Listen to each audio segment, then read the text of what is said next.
अब हम फैक्टर्स के बारे में पढ़ते हैं कि कौन कौन से फैक्टर्स हैं जो एंजाइम की एक्टिविटी को अफेक्ट करते हैं। पहला फैक्टर है हमारे पास एंजाइम कंसंट्रेशन। जितने एंजाइम ज़्यादा अवेलेबल होंगे, जितने एंजाइम हमारे पास ज़्यादा अवेलेबल होंगे, मौजूद होंगे, उतने ही हमारे पास एक्टिव साइट ज़्यादा होंगे। एक्टिव साइट ज़्यादा होंगे तो इसका मतलब ज़्यादा सबस्ट्रेट के साथ रिएक्ट करेंगे, हमें प्रोडक्ट देंगे।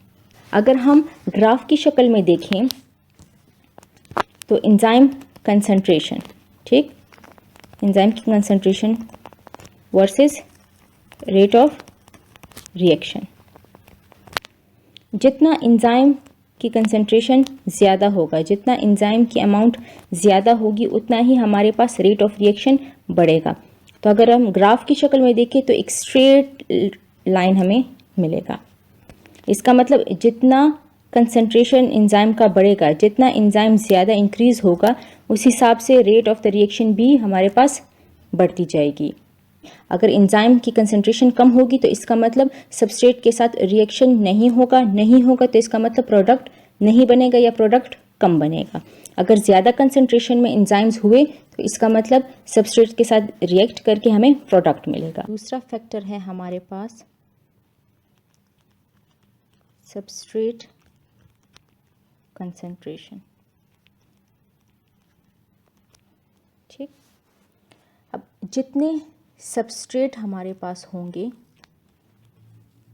उतना ही एंजाइमेटिक एक्टिविटी ज़्यादा होगी। जितने सबस्ट्रेट ज़्यादा होंगे उतना ही रेट ऑफ रिएक्शन हमारे पास ज़्यादा होगा या तेज़ होगा। जितना सबस्ट्रेट कंसंट्रेशन कम होगी उस हिसाब से रेट ऑफ द रिएक्शन भी कम होगा। अगर ग्राफ में हम देखें तो सबस्ट्रेट कंसंट्रेशन और रेट ऑफ रिएक्शन, ठीक, जितना सबस्ट्रेट बढ़ता है रेट ऑफ द रिएक्शन उतना ही बढ़ता है। लेकिन एक ख़ास पॉइंट पे सबस्ट्रेट कंसंट्रेशन अगर ज़्यादा भी हो जाए तो रेट ऑफ द रिएक्शन नहीं इंक्रीज़ होता। रेट ऑफ द रिएक्शन वहाँ पे स्टॉप हो जाता है, कांस्टेंट हो जाता है। वो क्यों? एग्जाम्पल से देखते हैं। अब लेट सपोज हमारे पास ये है एंजाइम्स, ये है हमारे पास एंजाइम, 10 एंजाइम्स हैं हमारे पास, और 10 एंजाइम्स के तो 10 एक्टिव साइट्स हैं। ये एक्टिव साइट्स क्या करते हैं? सबस्ट्रेट के साथ अटैच होते हैं या लगते हैं। अब लेट सपोज हमारे पास 5 सबस्ट्रेट्स हैं और 10 एंजाइम्स हैं, तो ये 5 सबस्ट्रेट आकर इस एंजाइम के एक्टिव साइट के साथ अटैच होंगे और प्रोडक्ट देंगे। तो 5 सबस्ट्रेट है तो इसका मतलब प्रोडक्ट कितने होंगे? 5 प्रोडक्ट बनाएंगे। अब एक और सबस्ट्रेट इंक्रीज़ हुआ तो 6 सबस्ट्रेट हुए, तो इसका मतलब 6 प्रोडक्ट। इसी तरह अगर सबस्ट्रेट के कंसंट्रेशन में इजाफा हुआ, लेट सपोज 10 सबस्ट्रेट हुए, हमारे पास अब कितने सबस्ट्रेट है? 10 सबस्ट्रेट मौजूद हैं। तो ये 10 के 10 सबस्ट्रेट क्या करेंगे? इस एंजाइम्स के एक्टिव साइट पे आकर अटैच हो जाएंगे और हमें क्या देंगे? 10 प्रोडक्ट्स देंगे। तो जितना सबस्ट्रेट का कंसंट्रेशन इंक्रीज़ होता है उस हिसाब से रेट ऑफ द रिएक्शन भी इंक्रीज़ होता है। लेकिन अब लेट सपोज 10 से ज़्यादा सबस्ट्रेट हुए, हमारे पास 11 सबस्ट्रेट हुए, तो एंजाइम तो नहीं अवेलेबल, एंजाइम तो हमारे पास 10 ही थे, एक्टिव साइट तो हमारे पास 10 ही थे। तो ये 11th नंबर पे जो सबस्ट्रेट आया वो कौन से एंजाइम के साथ रिएक्ट करेगा? उसके पास एंजाइम्स मौजूद ही नहीं है। एंजाइम मौजूद नहीं है तो इसका मतलब एक्टिव साइट नहीं है। एक्टिव साइट नहीं है तो इसका मतलब ये 11th नंबर वाला सबस्ट्रेट एंजाइम के साथ रिएक्ट नहीं कर सकता, क्योंकि एंजाइम अवेलेबल नहीं है। तो इसका मतलब यहाँ पे ये rate of the reaction stop हुआ, कांस्टेंट हुआ, ठीक। तो ये फैक्टर कैसे अफेक्ट करता है सबस्ट्रेट कंसंट्रेशन?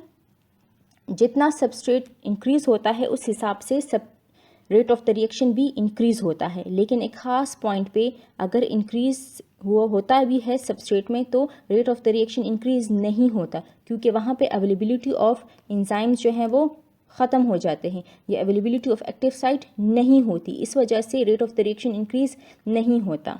थर्ड फैक्टर है हमारे पास temperature, effect of temperature. Enzymes जो होते हैं वो सेंसिटिव होते हैं रिगार्डिंग टू टेम्परेचर। हर एंजाइम का अपना एक ख़ास स्पेसिफिक टेम्परेचर होता है जिस पे वो एक्टिव या एक्टिविटी शो करता है या एक्टिव होता है। अगर उस टेम्परेचर कम हुआ तो एंजाइम की एक्टिविटी पे असर होगा। अगर उस स्पेसिफिक टेम्परेचर से टेम्परेचर हाई हुआ तो एंजाइम की एक्टिविटी पे इफ़ेक्ट होगा, असर होगा। बॉडी में जितने भी एंजाइम्स हैं वो 37 डिग्री सेंटीग्रेड पे, बॉडी का टेम्परेचर क्या है 37 डिग्री सेंटीग्रेड ह्यूमन बॉडी का, तो जितने भी एंजाइम्स हैं वो 37 डिग्री सेंटीग्रेड पे बहुत अच्छे से एक्टिविटी शो करते हैं। अब अगर इस टेम्परेचर से टेम्परेचर कम होता है, ठीक, इस टेम्परेचर से टेम्परेचर कम हो जाता है तब भी एंजाइम की एक्टिविटी पे असर होगा। अगर इस टेम्परेचर से ज़्यादा होता है, लेट्स सपोज 38, 39, 40 हुआ तो तब भी एंजाइम की एक्टिविटी पे असर होगा। एंजाइम्स डीनेचर होंगे। एंजाइम्स क्या हो जाएंगे? डीनेचर हो जाएंगे। डीनेचर हो जाएंगे तो इसका मतलब कोई एक्टिविटी शो नहीं करेगा।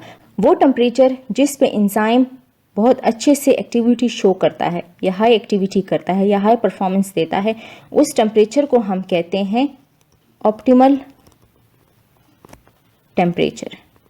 ऑप्टिमम टेम्परेचर वो टेम्परेचर जिस पे एंजाइम बहुत अच्छे से एक्टिविटी शो करता है, ठीक, जिस पे एंजाइम क्या करता है, बेस्ट तरीके से अपनी एक्टिविटी शो करता है, उस टेम्परेचर को हम कहते हैं ऑप्टिमम टेम्परेचर।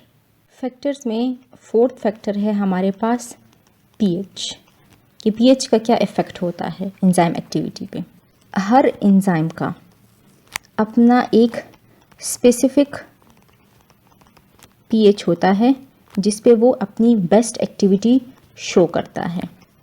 अगर उस पीएच से ज़्यादा हुआ तब भी एंजाइम की एक्टिविटी पे असर होगा। अगर उस पीएच से कम हुआ तब भी एंजाइम की एक्टिविटी पे असर होगा। मतलब पीएच में अगर चेंज आया तो एंजाइम क्या होगा, एंजाइम अपना एक्टिविटी लूज़ कर देगा।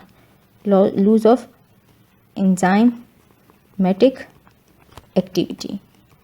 जिस पीएच पे एंजाइम जो है वो बेस्ट परफॉर्मेंस शो करता है उसे हम कहते हैं ऑप्टिमम पीएच।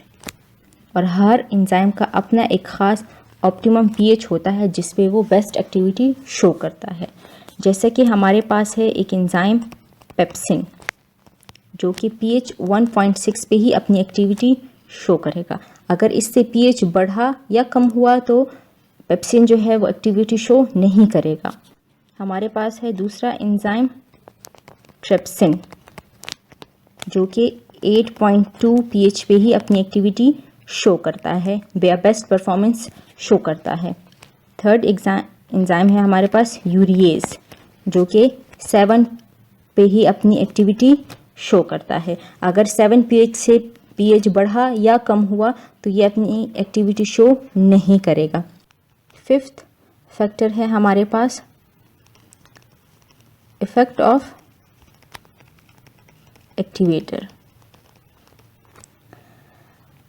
एक्टिवेटर्स हमारे पास वो सब्सटेंसेस होते हैं जो कि एंजाइम के साथ अटैच होते हैं, ठीक, एंजाइम के साथ अटैच होते हैं और एंजाइम की एक्टिविटी को क्या करते हैं, इंक्रीज करते हैं, ठीक।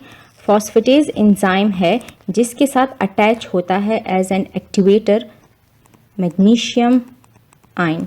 Magnesium ion as an activator phosphatase enzyme के साथ अटैच होते हैं और फॉस्फेटेज एंजाइम की एक्टिविटी को क्या करते हैं, इंक्रीज करते हैं। इसी तरह हमारे पास कार्बोनिक एनहाइड्रेज एंजाइम है हमारे पास जिसके पास एन एक्टिवेटर के तौर पर क्या अटैच होता है, जिंक आयन अटैच होते हैं। ये zinc ion as an activator carbonic anhydrase के साथ अटैच होते हैं और कार्बोनिक एनहाइड्रेज की एक्टिविटी को क्या करते हैं, इंक्रीज करते हैं।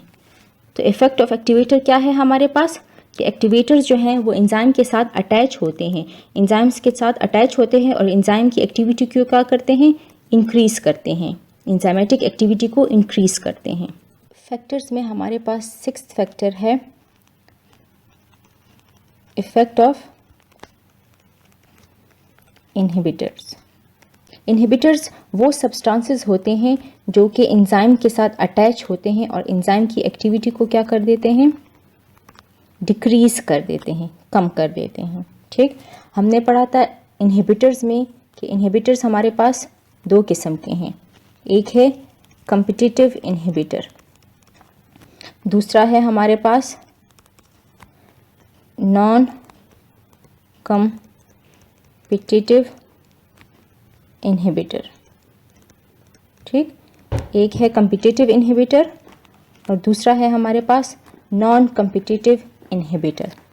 कॉम्पिटिटिव इनहिबिटर्स में हमने पढ़ा था कि ये सबस्ट्रेट की तरह ही शक्ल का होता है।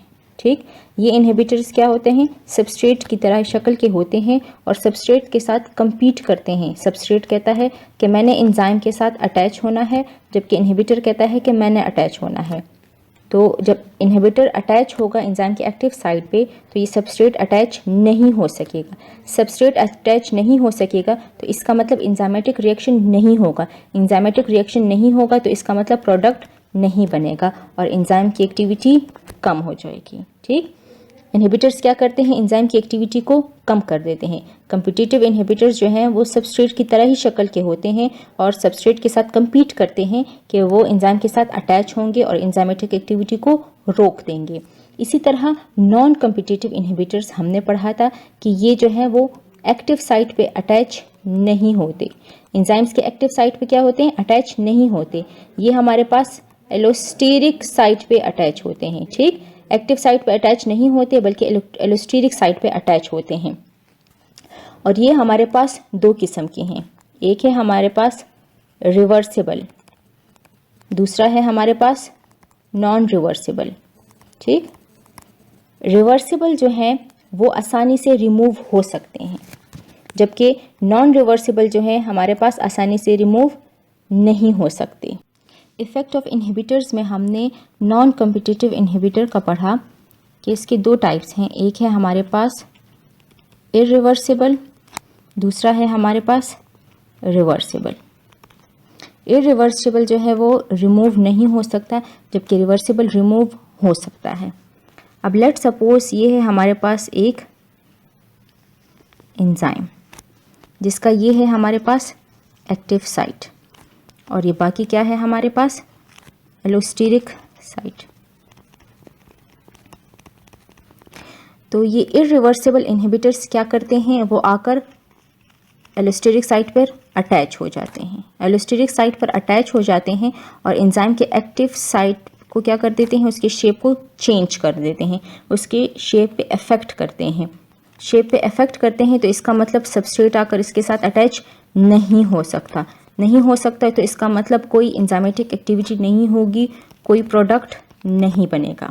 ठीक, और ये यहाँ से रिमूव नहीं हो सकता क्योंकि इसने एंजाइम की एक्टिव साइट को चेंज कर दिया है, शेप को चेंज कर दिया है। ठीक, एंजाइमेटिक एक्टिविटी को इफेक्ट किया है। रिवर्सिबल इनहिबिटर्स हम कहते हैं, रिवर्सिबल नॉन कॉम्पिटिटिव इनहिबिटर्स हम कहते हैं कि ये आसानी से रिमूव हो सकते हैं। अब लेट सपोज ये है हमारे पास एक एंजाइम, ठीक, जिसका ये है हमारे पास एक्टिव साइट और ये है हमारे पास एलोस्टेरिक साइट। ठीक, ये रिवर्सिबल नॉन कॉम्पिटिटिव इनहिबिटर्स क्या करते हैं, लेट सपोज ये है हमारे पास non competitive inhibitor, non competitive inhibitor है रिवर्सिबल और ये यहाँ पर आकर अटैच हो जाता है। ठीक, ये यहाँ पर आकर अटैच हो जाता है एलोस्टेरिक साइट पे और इसने क्या किया, एक्टिव साइट को ब्लॉक कर दिया है। एक्टिव साइट को ब्लॉक कर दिया है, इसका मतलब कोई सबस्ट्रेट आकर अटैच नहीं हो सकता। इसका मतलब एंजाइम की एक्टिविटी को क्या करता है, इफेक्ट करता है, असर करता है, एंजाइमेटिक एक्टिविटी को रोक देता है, कोई प्रोडक्ट नहीं बन सकता। हम कहते हैं रिवर्सिबल जो हैं नॉन कॉम्पिटिटिव इनहिबिटर्स जो हैं वो आसानी से रिमूव हो सकते हैं। अब अगर ये इनहिबिटर यहाँ से रिमूव हुआ तो एंजाइम की एक्टिव साइट पे कोई असर नहीं हुआ, एंजाइम की एक्टिव साइट का शेप चेंज नहीं हुआ। अगर ये यहाँ से रिमूव हुआ तो ये सबस्ट्रेट के साथ अटैच होकर प्रोडक्ट बना सकता है। जबकि इरिवर्सिबल क्या होता है, वो रिमूव नहीं हो सकता क्योंकि उसने क्या किया है, शेप को चेंज कर दिया है और फिर सबस्ट्रेट उसके साथ नहीं लग सकता।